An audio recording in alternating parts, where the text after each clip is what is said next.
మీ business ఏదైనా మీ ఊర్లో promotion చేయాలంటే అది సుమన్ టీవీతోనే సాధ్యం. ఇప్పుడే సంప్రదించండి.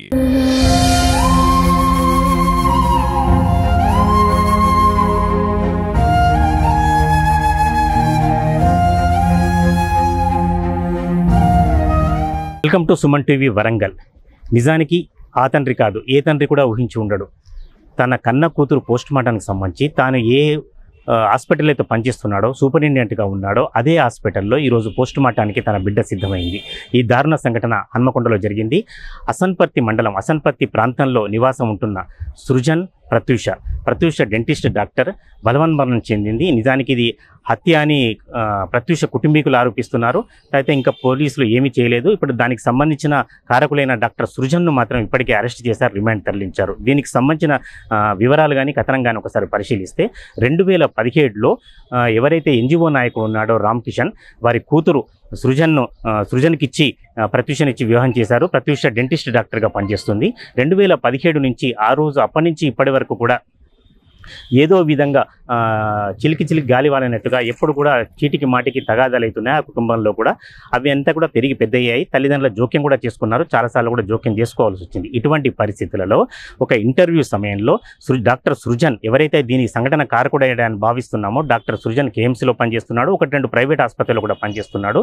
ఈమె కూడా డెంటిస్ట్ దంతవైద్యురాలుగా పనిచేస్తుంది. ఇటువంటి పరిస్థితులలో శృతి అనే అమ్మాయి తను ఇన్స్టాగ్రామ్లో బొమ్మరిల్లు అనే పేరుతో ఇన్స్టాగ్రామ్ పేజ్ కూడా నడుపుతుంది.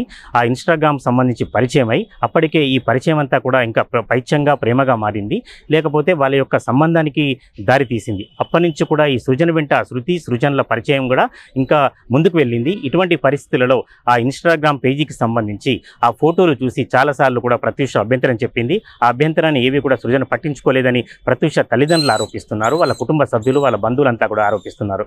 ఇటీవలి కాలంలో ఈ కొట్టడం కానీ లేదా ఇన్స్టాగ్రామ్ సంబంధించిన ఫోటోలు చూడటం కానీ అవన్నీ కూడా సృజన్ ఏమీ ఖాతరు చేయకుండా ఇంకా సృజన్కు సంబంధించిన కారును కూడా ఆమె శృతి నడుపుతున్నది.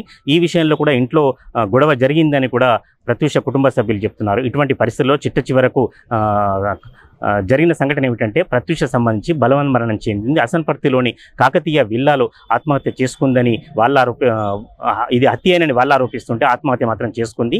దీనికి సంబంధించి ఎలాంటి శరీరంలో కూడా కొన్ని గాయాలయ్యాయి. ఇది అతనే బలవంతంగా కొట్టి చంపాడని. ఇక్కడ సమస్య ఏమిటంటే ఇద్దరు చిన్నపిల్లలు, ఒకటి 7 నెలల పాప, ఒక చిన్న పాప, పెద్ద పాప దాదాపు 7 సంవత్సరాల పాప. ఇటువంటి పిల్లలను తల్లి దగ్గర ఉంచాల్సిన ఎవరైతే ప్రత్యూష అత్తమామలు ఉన్నారో వాళ్ళు భద్రాచలానికి ఎలాంటి సంబంధం లేకపోయినా భద్రాచలం కూడా తీసుకుపోయారు ఆ ఇద్దరు పాపలను కూడా. అంటే ఇంట్లో ఎలాంటి సాక్ష్యాధారాలు కూడా ఉండొద్దు, పిల్లలు కూడా ఉండొద్దు అని అందుకే తీసుకుపోయారని ప్రత్యూష కుటుంబ సభ్యులు ఆరోపిస్తున్నారు. ఏం జరిగిందో ఏమో తెలియదు, ఆ భగవంతుడికి తెలుసు, వారిద్దరికి మాత్రమే తెలుసు. ఇటువంటి పరిస్థితులలో ప్రత్యూష మాత్రం ఉరి వేసుకొని చనిపోయింది. దానికి సంబంధించిన సమాచారం ఏమీ తెలియజేయలేదు. కొద్ది గంటల తర్వాత కూడా డాక్టర్ సృజన్ దీనికి సంబంధించిన సమాచారాన్ని వీరి సభ్యులకు తెలియజేస్తారు. అక్కడి నుంచి అయితే తాను గవర్నమెంట్ ఆసుపత్రిలో పనిచేస్తుండగా డాక్టర్గా ఎవరైతే ఎంజిఎం తీసుకురావాల్సిన ఆ డాక్టరు అటువంటి ఎంజిఎంను పట్టించుకోకుండా ఒక ఎన్ఎస్ఆర్ అనే ఒక ప్రైవేట్ హాస్పిటల్కి తీసుకెళ్లారు. దీనికి కూడా వీళ్ళు ఇది కావాలని చేసిన ఉద్దేశమే అని చెప్పి ప్రత్యూష కుటుంబ సభ్యులు ఆరోపిస్తున్నారు. ఇటువంటి పరిస్థితులలో ఎన్ఎస్ఆర్ హాస్పిటల్ నుంచి మళ్ళీ పోస్ట్ మార్టానికి ఎంజిఎం ఆసుపత్రికి తీసుకొచ్చారు. ఎంజిఎం ఆసుపత్రి సూపరింటెండెంట్గా రామ్ కిషన్ పనిచేస్తున్నారు. ఆయన ఎన్జిఓ నాయకుడు కూడా ఉన్నాడు. హనుమకొండ ఎన్జిఓ నాయకుడుగా జేఏసీ చైర్మన్గా పనిచేస్తున్నాడు. అందుకే పెద్ద సంఖ్యలో వందలాది మంది, ఆయన భార్య కూడా ఉద్యోగ సంఘంలో కీలక పాత్ర వహిస్తున్నారు, ఒక రెవెన్యూ విభాగంలో పనిచేస్తున్నారు. వీరికి సంబంధించిన వందలాది మంది కూడా ఎంజిఎం ఆసుపత్రికి పెద్ద ఎత్తున చేరుకున్నారు. ఒకవైపు బంధువులు, తర్వాత ప్రత్యూష స్నేహితులు, వారి కుటుంబ సభ్యులు, వీరితో పాటు వారికి సంబంధించిన ఎన్జిఓ నాయకులు, ఎన్జిఓలకు సంబంధించిన ఉద్యోగులంతా కూడా పెద్ద సంఖ్యలో చేరుకున్నారు. ప్రత్యూషకు పూర్తి స్థాయిలో అన్యాయం జరిగింది. ఎవరు చెప్పినా కూడా ప్రత్యూష అనేది ఆత్మహత్య చేసుకునే వ్యక్తి కాదు.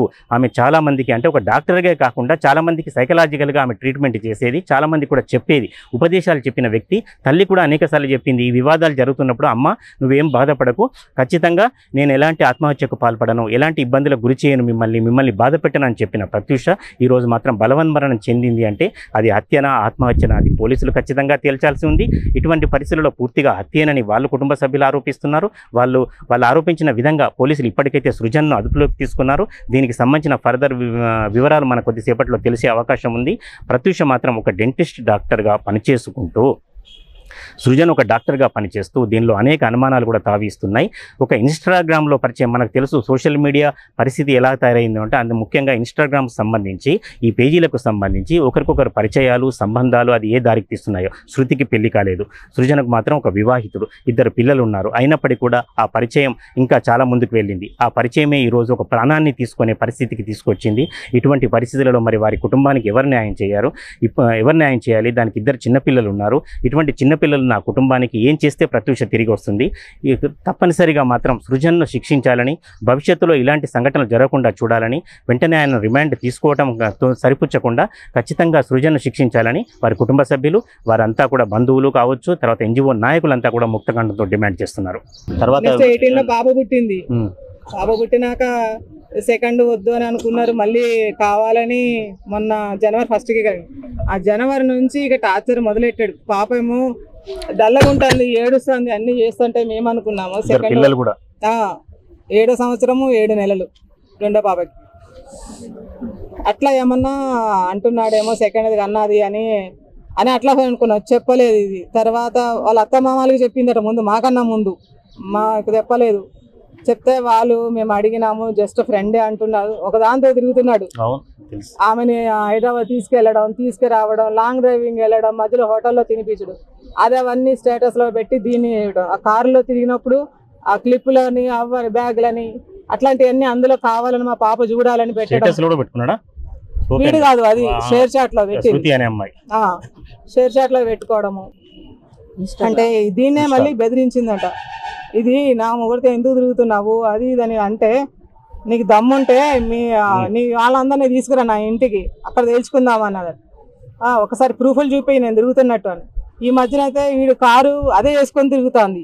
వీళ్ళ ఫ్రెండ్స్ అందరూ ఇదేంది మీ కారు అక్కడ కనిపించింది ఇక్కడ కనిపించింది అంటే, ఇది అడిగిందట మా పాప, ఎందుకు కారు అక్కడెక్కడ కనిపిస్తుందన్న ఫ్రెండ్స్ అందరూ అడుగుతున్నారు అంటే, అడిగింది తీసుకెళ్తాంది, ఆమె తీసుకెళ్ళిపోతుందని కారు అదే వాడుకుంటుంది.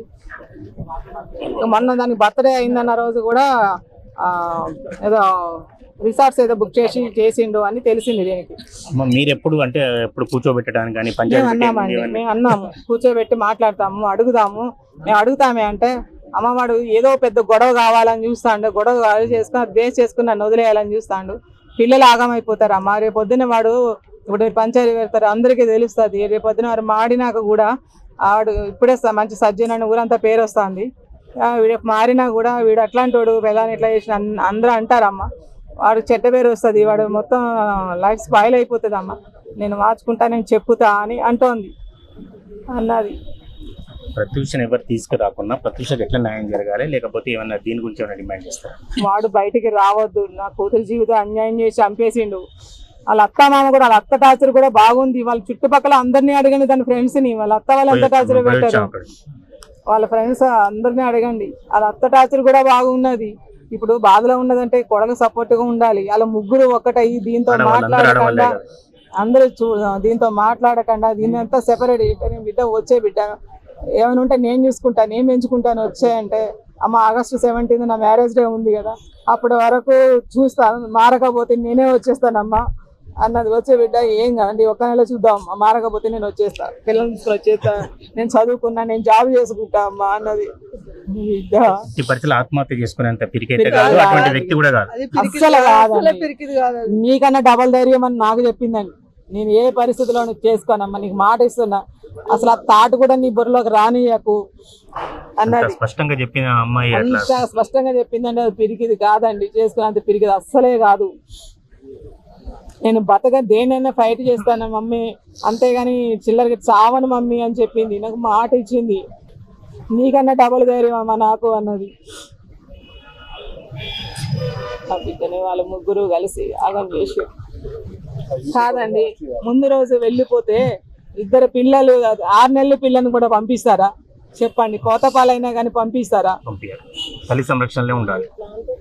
నేను వద్దు అని చెప్పితే అలా ఆయన లేదా నేను పంపిస్తా, అక్కడ ఎవరో ముసలాళ్ళు చూడాలి అంటారు, పంపిస్తా అంటున్నాడు. మళ్ళీ ఇప్పుడు కాదని పెడితే మళ్ళీ అదొక పెద్ద గొడవ చేస్తారు ఇంట్లోను అని అన్నది. అందుకే పంపిస్తున్నాను అమ్మ అని.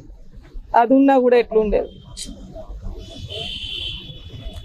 సార్ మీరు ఒకరిలో ఉన్నారు, అది ఎంజిఎంకి సంబంధించి. ఇప్పుడు ఇవాళ వందల మంది కూడా మీ వెల్ విషర్స్ అంతా కూడా వచ్చారు. మీకే ఇట్లా జరిగితే ఇంకా మామూలు పబ్లిక్ కావచ్చు లేదా ఇతరులకు ఎట్లా? మా బాధ కూడా అదే సార్. ఆడపిల్లలు కన్నా తల్లిదండ్రులకు ఈ పూత తప్ప. ఎంత చలాకి పిల్లండి, ఎప్పుడు నవ్వడం తప్ప దానికి ఏం తెలియదు. ఎవరి బాధలో అదే ధైర్యం చెప్పేది అందరికి. 2017 సంవత్సరంలో నా బిడ్డను డాక్టర్ అల్లాడి సృజన్ అని ఇక్కడ సిటీ సర్జన్ మన కేఎంసి పిఎంఎస్ఎస్వై హాస్పిటల్లో అసిస్టెంట్ ప్రొఫెసర్గా చేస్తున్నాడు. అదేవిధంగా కన్సల్టెంట్గా మెడికవర్ హాస్పిటల్లో పనిచేస్తున్న తనకు నా బిడ్డను 2017లో ఇచ్చి పెళ్లి చేయడం జరిగింది. 2018లో ఒక పెద్ద మన్మరాలు పుట్టింది. ఆ తర్వాత మొన్న ఈ జనవరి 1కు సెకండ్ మన్మరాలు పుట్టింది. దాదాపు 6-7 సంవత్సరాలు బాగానే ఉన్నారు. మొన్నటి నుండి ఏ రోజైతే మెడికవర్ హాస్పిటల్ అనేది ఓపెన్ అయిందో అప్పటి నుండి అక్కడ ఒక ఇంటర్వ్యూలు చేయడానికి వచ్చినటువంటి బానోతు శృతి అని ప్లస్ బుట్టబొమ్మ 17 అని ఇన్స్టాగ్రామ్లో ఐడి ఉంటుంది మీకు. ఆ అమ్మాయి పూర్తిగా దాని ట్రాప్లోకి తీసుకొని దాని వెంటబడి దాన్ని వేసుకొని తిరగడము చేయడము చెడు తిరుగుళ్ళు ఇవన్నీ తిరగడం చేస్తూ నా బిడ్డను మానసికంగా ఒక చిత్రహింసలకు పాలు చేయడం జరిగింది. ఆమెకు మ్యారేజ్ కాలే 24 ఇయర్స్. అది ఈయనకు 36-37 ఇయర్స్. అటువంటిది డాక్టర్లను ఒక 5గురిని చేస్తే ఇది మనం ఇంటర్వ్యూలు చేస్తే ఆ 5గురిట్లలో వీళ్ళని ఒక్కరిని ట్రాప్ చేయడం జరిగింది.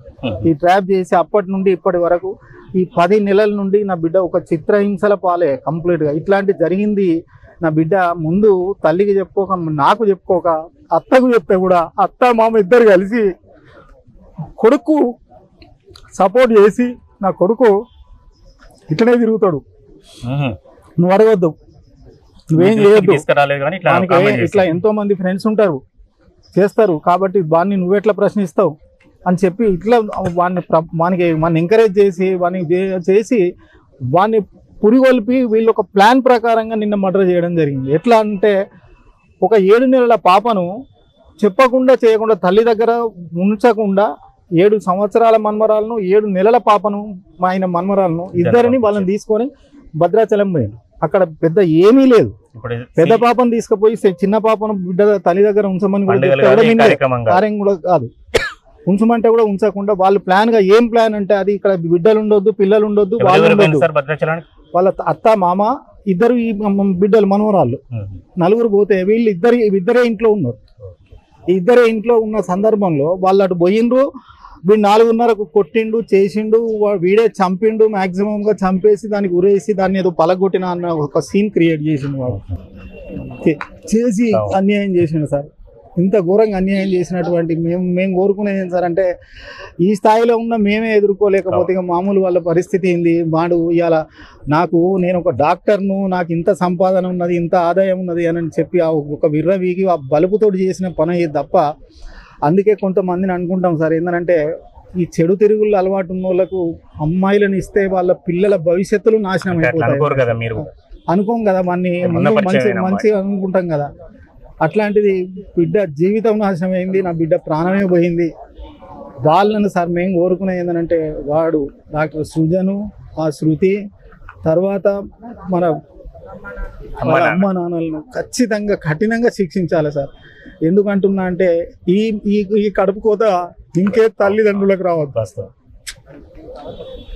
చిన్న పిల్లలు ఎవరు లేకుండా అయినరు, పెద్ద అమ్మాయి లేకుండా పోయింది.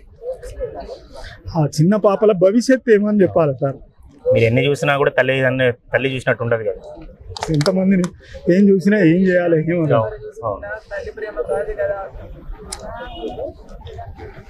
తప్పనిసరిగా సార్. ఇప్పుడు ప్రైమరీ వరకు వాళ్ళు అయితే న్యాయం చేస్తామని చెప్పి అంటున్నారు. పిటిషన్ ఇచ్చినట్టు ఉంది కదా. లో ఉండే ఒక ప్రధానమైన వ్యక్తికి, హన్మకొండకు సంబంధించిన ఒక ప్రధాన బాధ్యత నిర్వహిస్తున్న వ్యక్తికి ఇలాంటి అన్యాయం జరిగింది. దీనిపై ఎట్లా స్పందిస్తారు సార్? రామకృష్ణ అన్న మా వరంగల్ జిల్లా టీఎన్జిఓస్ అధ్యక్షుడు, వారు వరంగల్ జిల్లా జేఏసీ చైర్మన్. మరి వారు వాళ్ళ కూతుర్ని ఒక మంచి సంబంధం ఒక డాక్టర్కి ఇస్తే వాళ్ళు సుఖశాంతులతో ఉంటారని చెప్పి ఉద్దేశంతో వారు వివాహం జరిపించడం జరిగింది. మరి ఒక మహిళే శత్రువురాలు అన్నట్టు మరి బానోతు శృతి అనే అమ్మాయి యూట్యూబర్ ఎవరైతే ఉన్నారో మరి డాక్టర్ సుజన్ అనే వ్యక్తికి మరి ఒక ఇంటర్వ్యూ ద్వారా పరిచయం అయ్యి మరి ఎప్పుడైతే ఆ 8 నెలల క్రితం పరిచయం అయినట్టు మా దగ్గర ఇన్ఫర్మేషన్ ఉన్నది. మరి దాదాపు ఎప్పుడైతే అమ్మాయి ఆయన జీవితంలోకి అడుగుపెట్టిందో మరి ఆ అమ్మాయిని చేసుకునే ఉద్దేశంతో మరి ప్రత్యూష అన్న వాళ్ళ కూతుర్ని అప్పటి నుండి విపరీతమైన టార్చర్ పెట్టడం, కొట్టడం, దానికి పూర్తి మద్దతుగా తల్లిదండ్రులు మరి అబ్బాయిని సన్మార్గంలో నడిపించాల్సిన వ్యక్తులుగా, బాధ్యత గల వ్యక్తులుగా ఉండి కూడా మరి వారు వాళ్ళ కొడుకు సపోర్ట్ చేసుకుంటూ నా కొడుకు మగవాడు ఇట్లనే చేస్తాడు అని చెప్పి అటు తల్లిదండ్రులు చెప్పుకోలేక, ఇటు అత్తగారికి ఆమె బాధ సపోర్టు లేక, ఇటు భర్తను భరించలేక మరి చాలా ఊపిక బట్టి ఈ టార్చర్ తట్టుకోలేక మరి నిన్న కూడా ఉదయం గొడవ జరిగిందని మా దృష్టికి ఉన్నది. అమ్మాయి ఒంటి మీద కూడా తీవ్రమైన గాయాలు ఉన్నాయి. తర్వాత అమ్మాయిని హాస్పిటల్ తీసుకుపోయిన సందర్భంలో కూడా అమ్మాయి ఫ్రెండ్ చెప్తేనే అన్న వాళ్ళకు మాకు తెలియడం జరిగింది, కానీ అబ్బాయి కనీసం ఇన్ఫర్మేషన్ కూడా ఇవ్వలేదు. మేము అక్కడికి వెళ్ళి చూసిన తర్వాత అమ్మాయి మరణించిందని చెప్పి అక్కడ తెలియడం జరిగింది. మరి మేము కూడా వెంటనే స్పందించి మరి చట్ట ప్రకారం పోదామనే ఉద్దేశంతో మరి మేము కూడా కంప్లైంట్ లాడ్జ్ చేయడం జరిగింది. పోలీసు వారు కూడా మంచి సానుకూలంగా స్పందించారు. ఏసీపీ గారు కానీ సిఐ గారు కానీ వెంటనే స్పందించి మాకు వాళ్ళ మీద పూర్తి విశ్వాసం ఉన్నది. వాళ్ళు న్యాయం చేసే దిశగానే వాళ్ళ పని వాళ్ళు చేసుకుంటున్నారు. కానీ ఉద్యోగ సంఘాలుగా మేము ఇప్పుడు క్లాస్ 4 సంఘం, డ్రైవర్ సంఘం, పెన్షనర్ సంఘం, గెస్ట్ అధికారులు, ఉమ్మడి జిల్లా అధ్యక్షులు, మా మహబూబాద్ జిల్లా అధ్యక్షులు, ములుగు జిల్లా అధ్యక్షులు, భూపాల్ జిల్లా అధ్యక్షులు అందరూ కూడా అన్ని సంఘాలు కూడా ఇక్కడ రావడం జరిగింది. ఎందుకంటే అన్న వాళ్ళ సతీమణి కూడా మా ఉపాధ్యక్షురాలు జిల్లా. సో మేము అందరం కూడా వాళ్ళకు బాసట నిలబడతాం. తప్పకుండా దోషులను వెంటనే శిక్షించే వరకు మేము ఎంతటి కార్యాచరణ తీసుకుంటామని చెప్పి ఈ సందర్భంగా మీకు తెలియజేస్తాం. సార్, ఫస్ట్ ఇన్ఫర్మేషన్ ఎవరు ఇచ్చిండ్రు? మీకు పోయేవరకు ఎట్లా ఉంది పరిస్థితి? మీరు పోయేవరకు వాళ్ళ ఇంటి పక్క అమ్మాయి ఫోన్ చేసింది సార్. వాళ్ళ పక్క అమ్మాయి, పక్కింటి అమ్మాయి అంటే పెద్ద అమ్మాయా? ఆమె మా అమ్మాయికి ఫ్రెండే ఆమె. ఓకే. వాళ్ళకి తెలిసింది. వాళ్ళు ఏం చేసిందంటే ఇట్లా తీసుకెళ్ళిండ్రు. దానికంటే ముందు లుల్లి జరిగిందని ఎవరు చెప్పిండ్రు? వాళ్ళు అక్కడ పక్కన ఉన్న వాళ్ళే చెప్పిండ్రు. రెంటెడ్ హౌస్ సార్ ఇది? Own house. Own house. ఎప్పుడు కట్టారు? మీ మ్యారేజ్ కాకముందే? 1.5 year కింద కొన్నది అసన్పర్తి కాకతీయ వాంటేజ్ లో లెఫ్ట్ సైడ్ దాంట్లో సార్ అందులో తీసుకున్నాం సార్. వాళ్ళ ఇన్ఫర్మేషన్ వాళ్ళు ఇచ్చిండ్రు. అమ్మాయి ఇచ్చింది మీకు ఇన్ఫర్మేషన్? అమ్మాయి తెలుసుకున్నది ఏం సార్ అంటే, మేము అసలు అది లో బీపీ ఇట్లా అయ్యి పడిపోయిందా, లేకపోతే ఏమన్నా 1 2 ఏమన్నా టాబ్లెట్స్ వేసుకున్నదా అన్నట్టుగా అట్లా పోయినాం తప్ప మాకు ఇట్లా హ్యాంగింగ్ అయింది అసలే తెలియదు. అక్కడ పోయే వరకు ఏముందంటే వీడు అటు పక్క కూర్చొని వీడు ఏడ్చుకుంటా కూర్చున్నాడు. వాళ్ళిద్దరు ఉన్నారు. వాళ్ళ పక్కన ఉన్న ఇంటి వాళ్ళు ఇట్లా వాళ్ళందరూ కలిసి వచ్చింది. కానీ వీడు ఉన్నాడు, వీటితో పాటు ఇంకొకరు ఎవరో ఉన్నారు. ఇక ఆడ పోయి చూస్తే ఏమున్నదంటే అసలు అక్కడ ఏమీ కనబడతలేదు. కంప్లీట్ గా అసలు ఇంటి దగ్గరనే చనిపోయింది. దాన్ని ఒక సీన్ క్రియేట్ చేయడానికి వీడు ఒక డాక్టర్ కాబట్టి వీడు ఆ సీన్ క్రియేట్ చేయడానికి మాత్రమే వీడు తీసుకుపోయి ఏం చేసిందంటే ఏదో సిపిఆర్ ఇచ్చినట్టు ఏదో చేసినట్టు కథలన్నీ చేసి ఏం చేసినట్టు చనిపోయిందనే విషయం మనకి తెలుసు. అసలు అయితే పోలీసు వాళ్ళు వచ్చే వరకు దాన్ని లేకపోతే దించొద్దు చెయ్యాలి తెలుసు. వాడు గవర్నమెంట్ సర్వీస్ ఉన్నాడు, వాడు డాక్టరే కదా. వాడు ఉన్నా కూడా వాడు ఏం చేసిండు అంటే వాడు తీసుకెళ్తే ఎంఎం హాస్పిటల్ తీసుకురావాలి, ఎంఎంకు తీసుకురాలి. వాడు ఏదైతే కన్సల్టెంట్ గా పనిచేస్తాడో ఎన్ఎస్ఆర్ అపోలోకి తీసుకుపోయి ప్రైవేట్ హాస్పిటల్కు తీసుకుపోయి 4:30 అంటే 5 గంటలకు తీసుకొని పోతే నైట్ ఈవినింగ్ 5 గంటలకు తీసుకొని పోతే మేము పోయి చేసి అంతా వరకు 8:30 9 వరకు 8:30 వరకు టైం పాస్ చేసాం. అక్కడ కావాలని ఎంజిఎంకే తీసుకురావాలి మీరు చెప్పినట్టుగా చేయలేదు.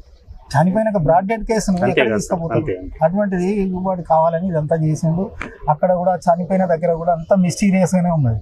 ఎట్లా సార్ అంటే వీళ్ళకు ఉన్న డోర్స్ ఇప్పుడు దాన్ని ఆటోమేటిక్ గా ఏమంటారు సెంటర్ లాక్ సిస్టమ్ కాబట్టి అయితే బోల్టులు కూడా లోపల నుంచి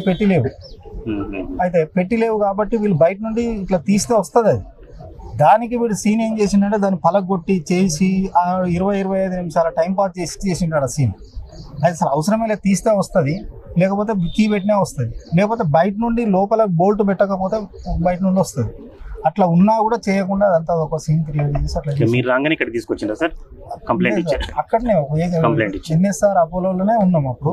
వాళ్ళు అక్కడి నుంచి బాడీ ఇక్కడ షిఫ్ట్ చేసినాక అక్కడికి మన పోలీస్ డిపార్ట్మెంట్ వాళ్ళు వస్తే వాళ్ళతో కంప్లైంట్ చూస్తాం. వాళ్ళ నుంచి వచ్చింది. ఇన్ఫ్లుయర్స్ ఎందుకు కావాలనుకుంటారు అంటే 10 మందిలో ప్రచారం కావాలనుకుంటారు, 10 రూపాయలు సంపాదించాలనుకుంటారు, 10 మందిలో గుర్తింపు సాధించాలనుకుంటారు, కానీ ఒక ప్రాణం తీయాలనుకోవద్దు. కానీ వరంగల్లో జరిగిన సంఘటన, ఇన్ఫ్లుయెన్సర్ పేరు మీద జరిగిన సంఘటన ఖచ్చితంగా ప్రాణం తీసింది. అందులో ఒక యవ్వనంలో ఉన్న ఒక డాక్టర్ ప్రాణం తీసింది. 2 విద్యావంతులకు సంబంధించిన ఈ అరాచక సంఘటన హన్మకొండ ప్రాంతంలో జరిగింది.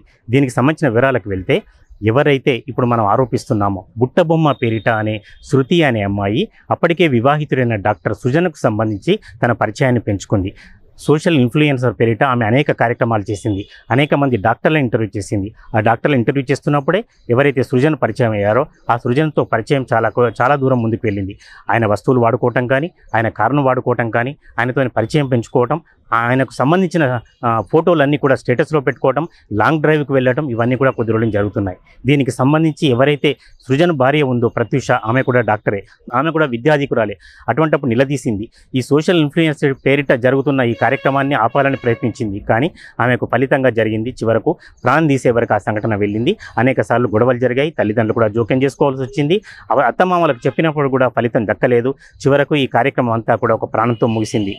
వారి తండ్రి, ఎవరైతే ప్రత్యూష తండ్రి ఉన్నారో రామ్ కిషన్, ఆయన ఎంజిఎంలోనే సాక్షాత్తు సూపరింటెండెంట్గా పనిచేస్తున్నాడు. ఆయనకు కూడా చాలా పరిచయాలు ఉన్నాయి, చాలా పేరుంది. వారి తల్లి కూడా టీఎన్జిఓస్ నాయకురాలుగా వ్యవహరిస్తున్నారు. ఇటువంటి పరిస్థితుల్లో వందలాది మంది ఎవరైతే ఆత్మహత్య చేసుకుందో ప్రత్యూష, దీనికి సంబంధించి ఇవాళ పోస్ట్ మార్టం ఎంజిఎంలో జరగడం బాధాకరం.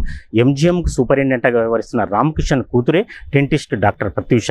ఆయన భర్త సృజన్, ఆయన ఒక ప్రభుత్వ ఆసుపత్రిలో పనిచేస్తున్నారు, తర్వాత అనేక ప్రైవేట్ హాస్పిటల్లో కూడా కన్సల్టింగ్గా పనిచేస్తున్నాడు. ఆయనకు అనుకోకుండా ఇంటర్వ్యూలో పరిచయమైన ఎవరైతే ఈ శృతి అని బుట్టబొమ్మ అనే పేరిట ఇన్ఫ్లుయెన్స్ ఖాతా నిర్వహిస్తుందో, హ్యాండిల్ నేమ్ నిర్వహిస్తుందో, దానికి సంబంధించి ఆమె ఈ పరిచయం ప్రేమగా మారిందా, తర్వాత వాళ్ళ పరిచయం అలాగే ఉందా, లాంగ్ డ్రైవ్ వరకే వెళ్ళిందా, పరిమితమైందా మనకు తెలియదు. కానీ మొత్తం మీద మాత్రం ఆ పరిచయం వీళ్ళ కుటుంబంలో చిచ్చు రేపింది. కొద్ది రోజులు జరుగుతున్న అల్లర్లు చివరకు ప్రాణం తీసే వరకు పరాకాష్ఠకు చేరుకుంది. ప్రత్యూష ఆత్మహత్య చేసుకుందని వాళ్ళు చెప్తున్నారు, కానీ బలవంతంగా జరిగిన హత్య మాత్రమే.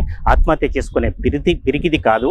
ఆమె ఒక డాక్టరు. ఆమె తల్లిదండ్రులు కూడా అనేక సార్లు చెప్పింది, నేను ఎటువంటి పరిస్థితుల్లో ఆత్మహత్య చేసుకోను, ఎలాంటి వివాదం జరిగినా ఏం జరిగినా కూడా నేను ఒకరిని బతికించే ప్రాణం పోసే డాక్టర్నే, మాత్రం ప్రాణం తీసుకునే వ్యక్తిని కాదని ఆమె అనేక సార్లు చెప్పింది. కానీ చివరికి ఏం జరిగింది, సోషల్ మీడియాలో జరుగుతున్న విచ్చలవిడితనం, సోషల్ మీడియా పేరిట జరుగుతున్న కార్యక్రమాలు, ఇవరకు ఒక మంచి డాక్టర్ను కోల్పోయాం. ఇటువంటి పరిస్థితి భవిష్యత్తులో ఇంకెవరికి రాకుండా శిక్షించాలని, సృజన్ను శిక్షించాలని, ఆ శృతిని శిక్షించాలని, వీరిని ఖచ్చితంగా రిమాండ్లకు తీసుకోవాలని, వారి మీద కేసు ఫైల్ చేయాలని వారి తల్లిదండ్రులు మాత్రం కోరుతున్నారు.